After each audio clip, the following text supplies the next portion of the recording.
Привет! За кулисами мирового шоу-бизнеса скрываются тайны, о которых не принято говорить со сцены.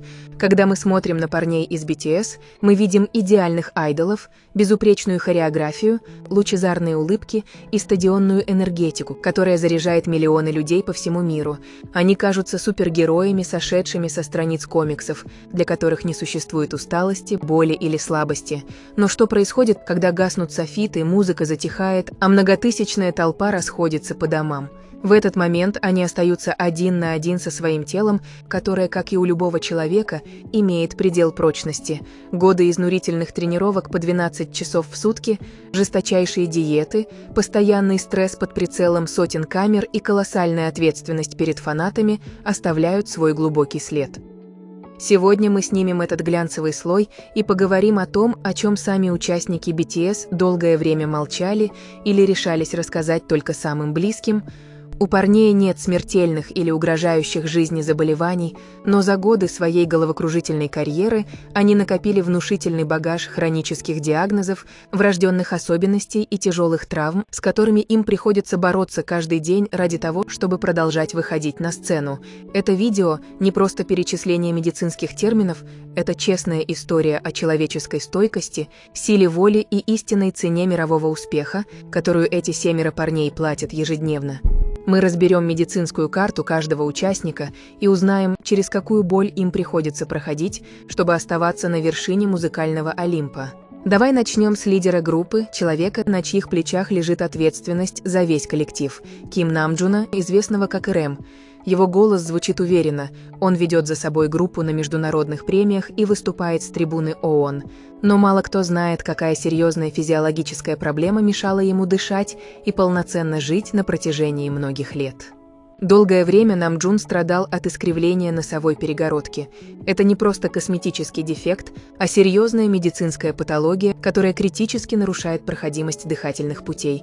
Представь, что ты постоянно пытаешься дышать через узкую соломинку, особенно во время интенсивного бега или сложнейшего танца, когда организму требуется максимальное количество кислорода.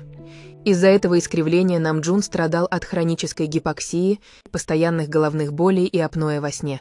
Апноэ – это кратковременные остановки дыхания во время сна, которые не позволяют организму полноценно восстанавливаться, вызывают хроническую усталость и колоссально нагружают сердечно-сосудистую систему.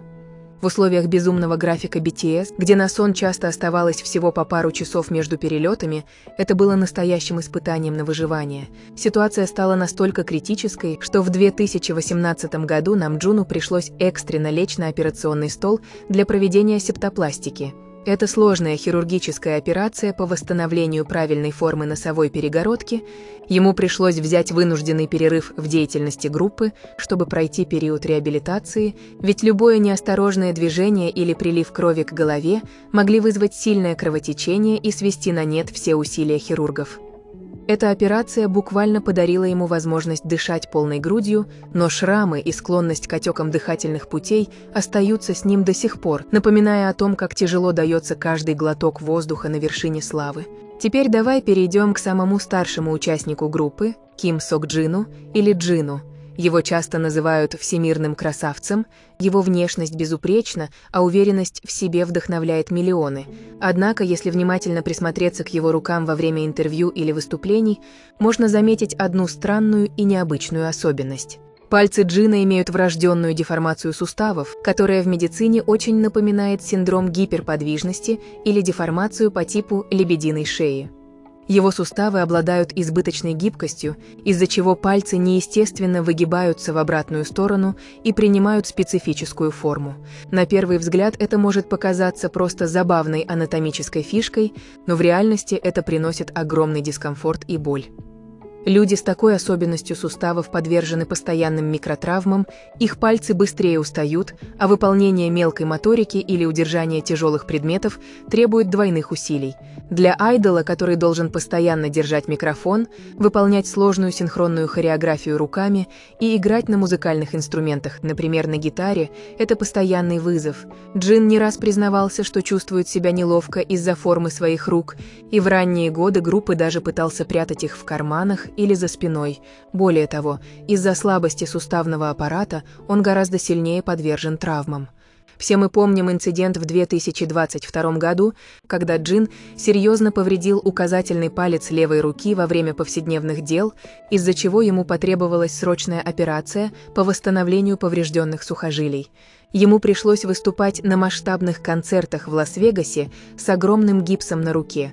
Он был вынужден контролировать каждое движение, чтобы случайно не задеть травмированную конечность и не вызвать внутреннее кровотечение, но при этом продолжал улыбаться и выдавать максимум на сцене, показывая невероятный профессионализм. Следующая история – это пример того, как детская травма может стать тенью, преследующей человека на протяжении всей его взрослой жизни. Речь идет о Мин Юнге, известном как Шуга.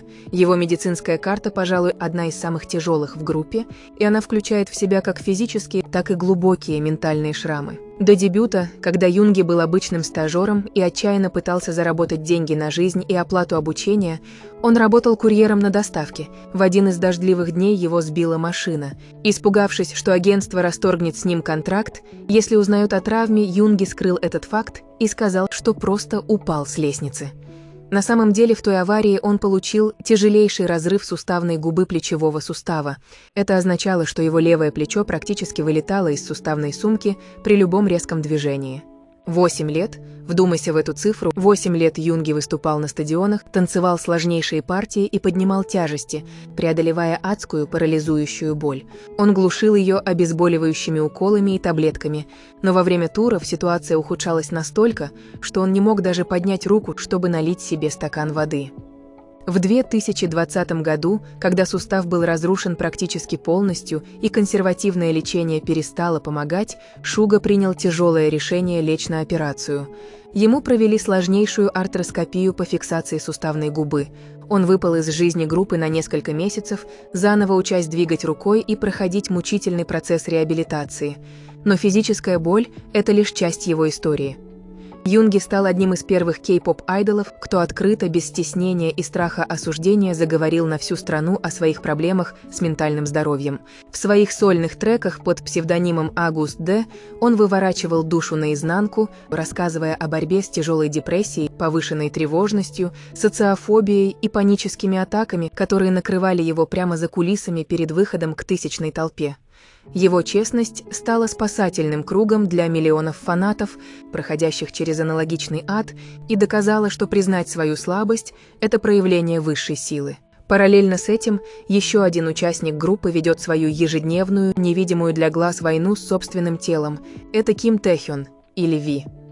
Человек с уникальным баритоном и внешностью, которую признавали самой красивой в мире, страдает от крайне неприятного и изнуряющего заболевания – холинергии. Представь, что твоя собственная кожа является твоим врагом.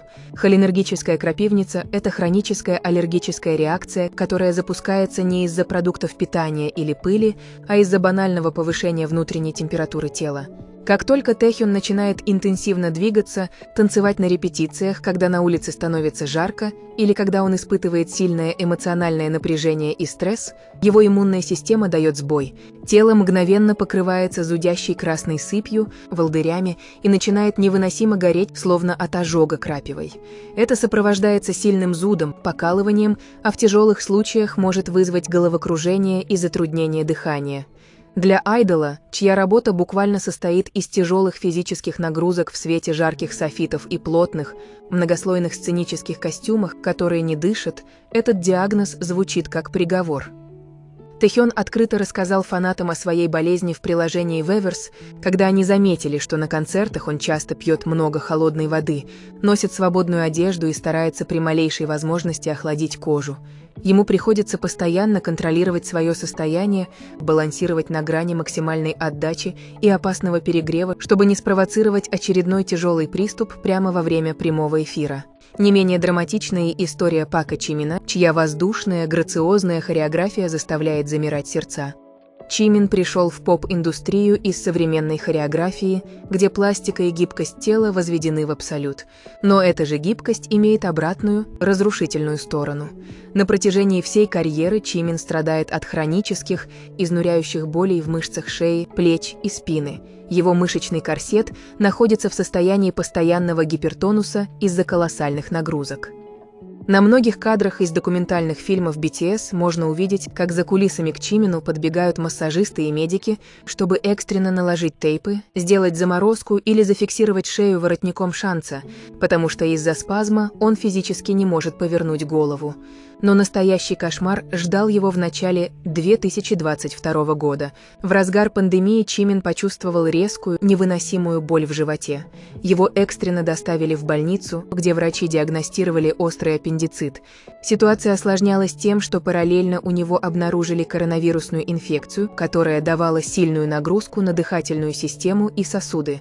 Хирургам пришлось проводить экстренную операцию по удалению аппендикса в условиях строжайшего инфекционного бокса. Для артиста, чей график расписан на годы вперед, любая полостная операция – это огромный риск, ведь мышцы пресса и живота во время танцев задействованы на 100%, и преждевременные нагрузки могли привести к расхождению швов и внутреннему кровотечению. Чимину пришлось проявить железную дисциплину, чтобы восстановиться в рекордно короткие сроки и снова вернуться в строй, не подавая виду, каких усилий ему стоил каждый шаг на сцене. А теперь давай обратим внимание на самого младшего участника «Золотого Макне» Чон Чонгука. Он кажется абсолютным идеалом, поет, танцует, занимается боксом, рисует. За что бы он ни взялся, все получается на высшем уровне. Но за этой гениальностью и способностью моментально увлекаться новыми вещами скрывается особенность его нервной системы.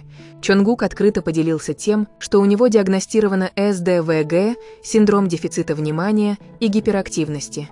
Это неврологическо-поведенческое расстройство, при котором мозгу крайне тяжело фокусироваться на монотонных, рутинных задачах, контролировать импульсы и находиться в состоянии покоя.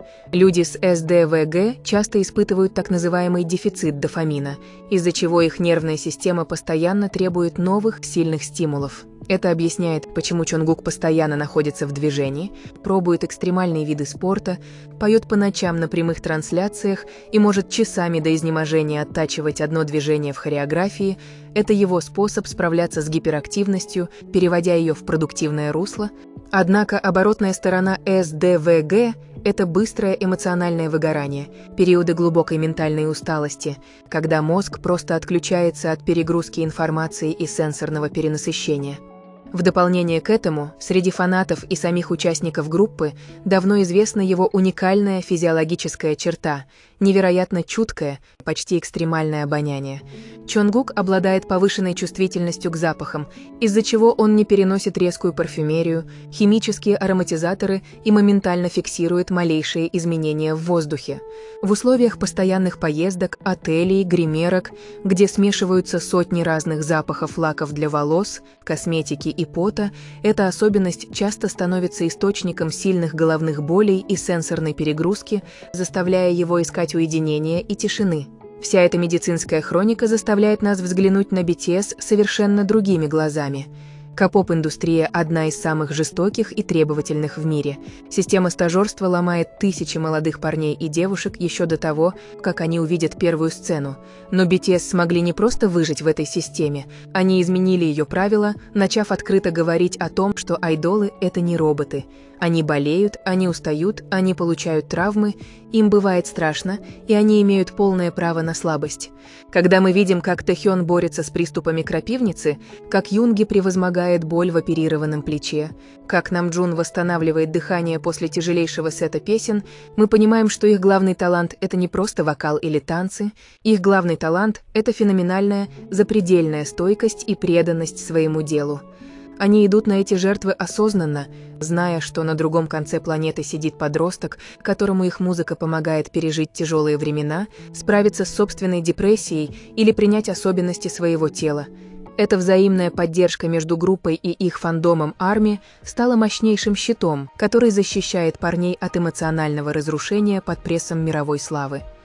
Они учатся жить со своими диагнозами, подстраивают под них свои тренировки, заботятся друг о друге за кулисами, передавая бутылку воды, помогая поправить корсет или просто закрывая собой от камер в моменты уязвимости. И именно эта человечность, эта искренность в признании своих несовершенств делает их по-настоящему великими артистами нашего времени. Напиши в комментариях, чья история стойкости поразила тебя больше всего, и не забывай беречь свое здоровье, ведь даже супергерои иногда нуждаются в отдыхе. Если ты хочешь глубже погрузиться в эту тему, дай знать. Джон Хосак, Джей Хоуп. Солнце, сталь и скрытая стойкость. Разбирая медицинские карты участников, невозможно обойти стороной человека, который буквально олицетворяет собой неиссякаемую энергию. Солнце и главный танцевальный двигатель коллектива Джон Хосака или Джей Хоупа. Его безупречный контроль над телом и сложнейшая резкая хореография заставляют думать, что этот артист сделан из стали. Однако, если говорить о конкретных медицинских диагнозах, хронических болезнях или серьезных травмах Джей Хоупа, то в открытых источниках за него практически ничего не известно. Хосак – один из самых закрытых участников группы в том, что касается его физического самочувствия и личных медицинских данных. Он никогда не делал официальных заявлений о врожденных патологиях, не проходил через публичные экстренные госпитализации, в отличие от своих коллег, и всегда стремился поддерживать безупречный образ человека надежды, у которого все под контролем. Конечно, фанаты понимают, что главный танцор группы, который берет на себя самую жесткую физическую нагрузку на репетициях, просто физиологически не может избежать хронической усталости, растяжений мышц или болей в суставах. Но Джей Хоуп предпочитает оставлять эту сторону своей жизни за плотно закрытыми дверями гримерки, демонстрируя фанатам только абсолютный профессионализм, чистую энергию и стопроцентную отдачу, доказывая, что его внутренняя дисциплина сильнее любой физической усталости.